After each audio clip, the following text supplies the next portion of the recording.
নমস্কার বন্ধুরা, আমি আবার চলে আসলাম তোমাদের জন্য একটা নতুন ভিডিও নিয়ে।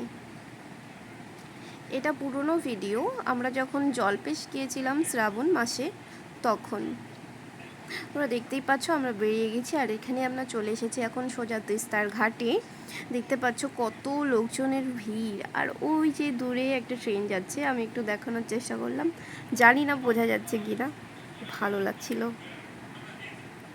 এই ঘাটে। এখানে একটু জল ঠল ভরে তারপরে আমরা চলে এসেছি সোজা জলপেশ মন্দিরে। এবার জলপেশ মন্দিরে গিয়েও জলপেশ মন্দিরের যে ঘাটটা রয়েছে সেখানটায় এখন একটু জল নিতে হবে পুজোর জন্য, সেই জলটা নিচ্ছিলাম আর সাথে একটু মজা করছিলাম জল ছিটিয়ে ছিটিয়ে। হ্যাঁ, আমরা বাড়ি থেকেই স্নান করে এসেছিলাম, সব জিনিসপত্র বাড়ি থেকেই নিয়ে এসেছিলাম, ওখানে গিয়ে আমাদের কিছুই করতে হয়নি। আর এই লম্বা একটা লাইন অতিক্রম করে লাস্টে পর্যন্ত আমরা চলে গেলাম ভেতরে।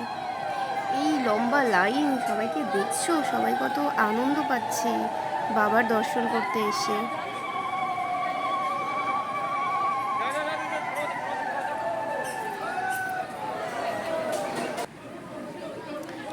এখন তো ভেতরে যাচ্ছি, যদিও এখানে ভিডিও করা নিষেধ ছিল তবুও করেছি, যতটা পেরেছি তোমাদের দেখানোর চেষ্টা করেছি। দেখতে থাকো, ভেতরের মন্দিরটা একটু দেখতে পাবে।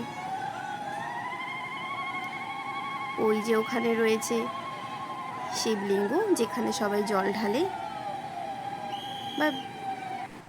সো বাই বাই বন্ধুরা, দেখা হচ্ছে পরের ভিডিওতে। ততক্ষণের জন্য তোমরা ভালো থাকো, সুস্থ থাকো, হ্যাপি থাকো, নিজের খেয়াল রেখো। Bye bye.